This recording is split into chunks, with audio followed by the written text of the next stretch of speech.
Welcome to Picks with the Professor, the show where a real statistics professor gives you sports betting tips.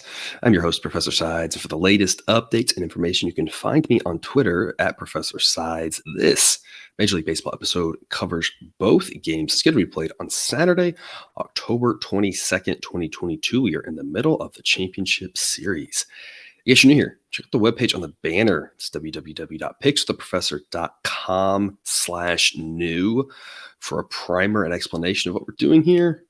Once you've got that down, the goals for this episode are to share key information about these games, give you some things to think on, and explain why certain plays are being made. I never recommend blindly tailing or fading any pick, but rather to hear the justifications and thought processes to make sure you're fully on board with me or against me before investing your hard-earned money. As always, remember that there are no locks in gambling, so I'll provide our loves, likes, and leans, that is A, B, and C grades, to indicate my confidence level with respect to scaling wagers. However, please understand that good and bad variance will occur, so as much as I'd like to see we'll be profitable each and every day, that is an impossible reality for any gambler. Split the two picks on Friday for a break-even night, but if you're with us over on Patreon, I had one of the two as the play of the day, and that was the winner. So again, $3 a month gets you in the door over there, and it will be worth your while, I guarantee it. Saturday, so we've got plays at the time slot coming shortly there by the time you watch this. Those may be up. So lots of things worth a small investment right there. So that was at least a good part of Friday. Otherwise, the impact of how Friday played out, I will talk about and how it affects Saturday's game. But before we get to that, some reminders. Please hit that like button if you're on YouTube. Also, if you are yet, please consider subscribing or following. It's free. And if you turn on notifications, you don't miss any of the college basketball, MLB, or college football content that this channel provides. And a reminder, we set up a Patreon page for those of you looking to support the show and get extra benefits. Again, $3 per month.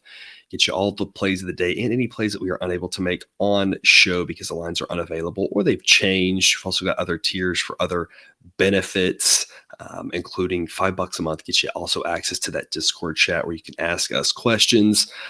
It's the easiest way to get a hold of us, to get a response from us, because it pops up on our cell phones like a text message. And so we can always respond to those the quickest. So if you're looking for some questions to get answered, that Discord chat is the place to do it. But we'll get right to it. All lines courtesy of BetOnline. Sign up link in the show description. Current as the time of this recording on Saturday morning. And a reminder, the price you see on screen in parentheses is the money line price needed for those sides to reach a certain level play according to Sideline. Late afternoon start, 5:07 Eastern, first pitch. Astros at the Yankees. Game 3 in this series will be Christian Javier and Garrett Cole. Whether it was because of a champagne bottle or not, I'm not really so sure, but Lance McCullers Jr. will be pushed back to Game 4. I think that makes a lot of sense given his arm history, arm troubles. With the weird, got games 3, 4, 5, 6, 7 all in a row. We talked about this earlier, that you're going to have to either go with a fifth starter or go with the fourth guy on short, or go with one of the guys on short rest. For the Yankees, it's a no-brainer. They're going to bring Cole back on short rest if he gets to 7. For the Astros, you got two guys who weren't starting who could do the job, and you didn't really want to do it with McCullers. But Javier, according to Sideline, is just as good as McCullers. I've said all season he's one of their top 4 pitchers. And Javier is a guy who has a little bit more of the resiliency to bounce back on 3 days rest. So I like this move for the Astros, whatever the reason is, to have Javier start in Game 3 rather than 4. And projection-wise, it doesn't really change much. Again, I think both pitchers are pretty similar. Javier's been the better pitcher this season, but you do have to consider that historical data doesn't mean nothing, right? And I know a guy like Dan Zaborski over at Fangraphs has talked about this a lot when he runs his historical models and looks at, just using preseason prediction versus in-season data, that preseason data, even towards the end of the year, still has a much bigger effect than our brains probably want to think. So when you balance all that out, I think both Javier and McCullers are both pretty good pitchers. Neither one of them are as good as Garrett Cole. This is the one game that the Yankees, you hesitate to say must win, but according to my probabilities, the likelihood that the Yankees win the last 4 in a row, if they were to lose this one, is about 5%. So it's pretty much a must win here. It's their best pitcher on the mound, back at home, day off, so their bullpen should be mostly back to full strength with regards to the rest of the issue, of course, that their bullpen just isn't as good as it was in the middle of the season when it was had a handful of different arms in there before all these injuries struck. So Must-win game for the Yankees. Sideline says they should be favored. They are. It's the one game that the Yankees should be clear favorites, in my opinion. As much as I like Javier, Garrett Cole's just a really good pitcher. I mean, there's really no other way about it. Sideline says Yankees minus 133. And if you look at the actual prices right now, that's smack in the middle of where we are. The current prices I'm seeing are Astros plus 128, so not high enough for good value there. And Yankees minus 138, so not good enough value there. I'll take the Astros on the run line as a C grade pick. I don't think there's really a lot of reason to invest in this on the side if you're just really interested in something. I think there's a little bit of value on the run line on the Astros, despite the steep odds. And here's why: it correlates to the total play. I really like this under 7 minus 121. It's my favorite play of this game. Sideline says this should be 6.3. Weather-wise, we are going to start off in the mid-60s, but we're going to cool off into the upper 50s. And so early on in the game, when these pitchers are fresh, it's still not going to be warm. It's going to be a chilly night, but it's just going to get colder and colder and colder. Bullpens are fresh. I just don't expect a lot of runs in this game. The first two games set up to be much more of over contest, especially that first one. And that first one couldn't quite get there. And the second one set up to be that way too, based off of the way the price was, the conditions, etc. And one inning had all the runs. It was bang, bang. You got all 5 runs. And then there were no runs the rest of the game. And it wasn't like game one, where game one, you could have said there should have been more runs. Game two, there just wasn't a lot happening in that game, base runner wise. You think about that game in a more hitter friendly ballpark like Minute Maid Park, you come to a relatively chilly night, especially as this game goes on in Yankee Stadium. Javier's as good of a pitcher as Severino is, and Cole's as good of a pitcher as Fromber is. I mean, you've got just as good at pitching. And again, you've got more rested bullpens. I don't see how this gets to 7. I love this under 7 again. And I love the push protection of 7 just in case, it does get a little bit higher scoring. But this feels more like it's going to land at 4 or 5 runs than 7, if I had to guess. So I love this under 7. And that's why I think there's a little bit of value on the Astros run line, just because we kind of talked about it. And it was kind of my explanation for my pick in game 2. And had I gone with this logic in game 2, or had I nailed the total, I would have won the run line pick on game 2. I thought there were going to be a little more runs in game 2. And anytime you think there's going to be more runs, it means there's probably a little bit of value on backing the minus 1.5. That's what I thought would happen in game 2, and I was wrong. In that case, had I said there won't be a lot of runs, I would have said there's a little bit more value on the plus 1.5, and plus 1.5 of the Yankees would have won. So same thing. I think that there's not going to be a lot of runs. It means there's a little bit of value on the plus 1.5. If I thought it was going to be a higher scoring game, I'd probably be on the Yankees run line. But in this case, I think the plus 1.5 makes some sense because I just don't think there's going to be a lot of runs, and that means it's going to be more likely to be a 1-score game. So okay, with the C grade pick on the Astros run line, it is pretty steep odds, so I don't think it's worth too heavy an investment. My favorite play is that under 7. I just don't see a lot of runs happening in this game. Winds are going to be in, maybe a little bit across, not very strong, but there's going to be absolutely no wind help and really no temperature help for these hitters. And the last thing I want to say about this is there's this narrative at times at Yankee Stadium's a hitter-friendly ballpark, and that's just flat out wrong. There are portions of the park that play a little more hitter-friendly. We talk about the short right field porch, but any analysis, like if you look at, for instance, Aaron Judge's home runs, every analysis I saw said basically if you take all of his home runs and road home runs and flipped them around, he'd actually would have had more home runs if he played all his games on the road than at home. It's not a overall hitter-friendly ballpark. They can play hitter-friendly in July when it's 90 degrees. Most places can play hitter-friendly when it's July and 90 degrees. On a chilly night in the fall, early in the season, late in the season, Yankee Stadium isn't really a hitter-friendly ballpark. That doesn't guarantee that this game can't get to 8 runs. It's just that this Yankee Stadium is not really hitter-friendly overall, especially in these conditions. So if you're thinking about the offenses and the overs, I would just say that Minute Maid Park is a much more hitter-friendly ballpark than Yankee Stadium, especially on a night like tonight. And so I just don't think there should be a lot of runs. 7:45 Eastern, first pitch. Padres at the Phillies. A fun game for game 3 on Friday night. Game 4 now for the Padres. Again, not a must-win for the Padres. None of these are must-wins at this point, especially with the series being split coming back to Philadelphia.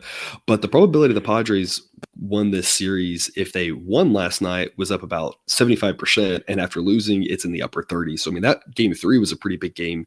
And game 4 is also a pretty big one as well. The Padres did get the split against Wheeler and Nola in San Diego. They obviously hope to do the same, but those two guys are really good pitchers. The Padres definitely want to win this one and then at least say we only have to beat one of those guys. If the Padres lose this one, have to beat both those guys, it's going to be really tough. Not impossible, but really tough. So the Padres really need this game. I am actually giving the Padres a little bit of a booster. Actually, I'm giving the Phillies a little bit of a drop pitching wise for burning all of their bullpen arms in seemingly multiple innings last night. They really went all in to win the game. I don't think that was the bad decision. I think it was a great decision because this game could get wild. I don't really know what's going to happen in it. A lot of outcomes are on the table with these starting pitchers. I'll talk about that in just a minute. I think that was a smart decision by the Phillies just to go ahead and try to get the win. It was an important win, and then say, who knows what's going to happen for the next 3 games with this one. And then Wheeler and Nola, they may not need a lot of those relievers. So using them in that game, I think was a smart decision. But the counter to that is it does hurt them a little bit here in this game, and maybe going forward, we'll see how this one plays out and who gets used, but it does hurt them a little bit here using all those guys. It'll be Bailey Falter to start, and then I'm assuming Noah Syndergaard in relief.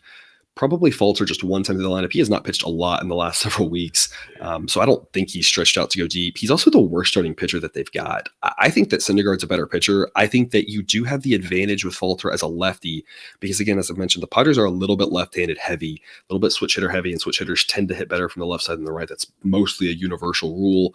So the fact he's a lefty is better, but I've got Syndergaard as a better pitcher. The underlying metrics for him were not as bad as people made it out to seem. I think people expected him to be the Thor from his prime, right? And he's not that good. He's maybe around average, but I still think he maybe even a little bit better than average. A Falter I have as below league average. He did have a 3.86 ERA this season, but the underlying metrics at his ERA should have been in the mid 4s. So I'm not sure I love this decision to start Falter with regards to, I don't think he's that good of a pitcher, but if you tell him to just go one time through and throw everything he's got, I think he can do a competent job. And then if you tell, Thor coming in after that, you just got 2 times through everything you got, maybe 1, depending on how efficient everybody can be. They can set up okay for the Phillies. The issue is the bullpen did take a little bit of a hit yesterday, and all those guys are going to be a little bit less effective if available today, because some of those guys did throw a lot of pitches. So a little bit of question marks. Things could go well for the Phillies, but it does have to be kind of a everything goes right. And for the Padres, it's not drastically a different scenario. Clevenger on the hill, I've talked about how I just do not like him at all. 4.33 ERA, and the underlying metrics say it should be in the upper 4s. He has at least better historical data than Falter and could give you a little more length, which doesn't really matter today. And so Sideline says Clevenger's a little bit better than Falter, but really I don't like either one of these guys, and I'd be looking to tell them each one time through. I hope / think that's what the Padres are thinking here, especially given how bad Clevenger was and the last time we saw him.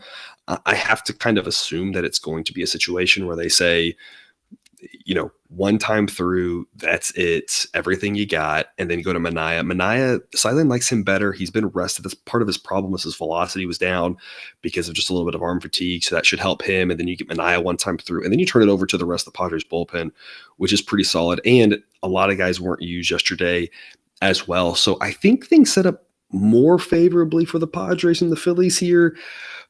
But I think both teams can piece together decent games. It could be a wild game because any one of these guys could be off and give up a 3 spot in a hurry. But in general, I don't think it's that bad for either team. I really like this under 8.5. I think 8.5 is too much. I think people are reacting to, in a lot of weak starting pitchers, but it's not like a regular season game where the manager's saying, hey, if you can go get me 6, that'll be great. Try to go get me 5 or whatever. I would be surprised if either one of these guys goes 5. The only way it's going to happen is if they start rolling. And if they do, great. But if not, I don't think that's really the game plan because they've got other arms behind them that are just as good, if not actually, I think Thor and Manaea are actually better than the 2 starters. So I don't see that you have to go deep and maybe give up some runs. We have a long leash. I think these guys are going to have really short leashes. Silence is 7.7, and I am doing a little bit of trying to figure out exactly what penalties to apply here, giving the Phillies a little bit of a penalty for their bullpen usage, but giving both starters a little bit of a bump, saying I don't think either one of them is going to have to go to save anything, and then I think the guys coming behind them are decent. I just think 8.5 is too much. I think maybe this game gets to 8. I think the most likely outcome is 7. I was all over the under in game 3. And the under here in game 4 looks just as appealing. The number's higher, expect a little bit more runs, but I still think it's overpriced. Again, maybe a little bit of an overreaction to game 2. But I look at last night's game, and if that game couldn't get over, I don't know how this one is, just because, again, these pitchers are going to have short leashes. I just would be surprised if either manager lets any of their pitchers here get into much trouble. So it's not just going to have to be one guy having a bad outing. It's going to have to be the guy right behind him as well, or multiple guys just really struggling to get over. It's possible. Obviously, there's no locks in gambling, but I think 8.5 is a little too high. So I'm going to go under 8.5, minus 118. And my favorite play of this actually is Padres minus 105. I'm giving this an A grade pick. I made the comment, I don't really know what's going to happen. There are a lot of outcomes on the table, but again, we have to think of this from a probability standpoint. Minus 105 is a break even probability of about 51% for the Padres.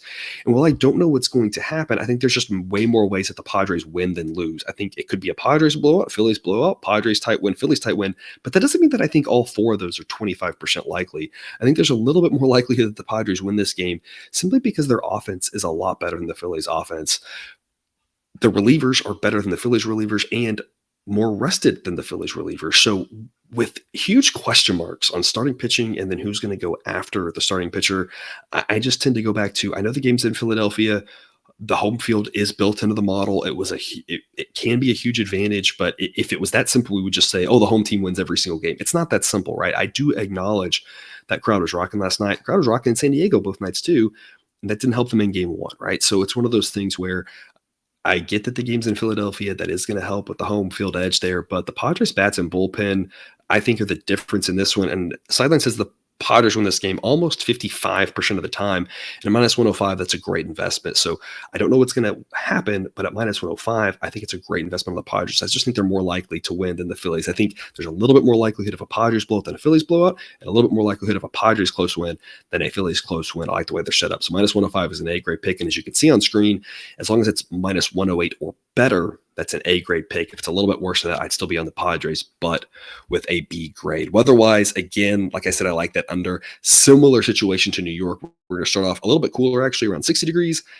dropping into the mid 50s, and the winds initially projected to be potentially out when I ran the model previously. Now this morning with the updated forecast show the wind shifting a little bit and mostly across and under 5 miles an hour. So just like Yankee Stadium, no wind help for the hitters, no really wind help for the pitchers either, but we're talking about a fairly chilly night. And again, with pitchers on short leashes that should keep the totals a little bit lower than these numbers are projecting. So I like both unders. And like I said, favorite play on this one, even though I like both unders, is Padres at minus 105.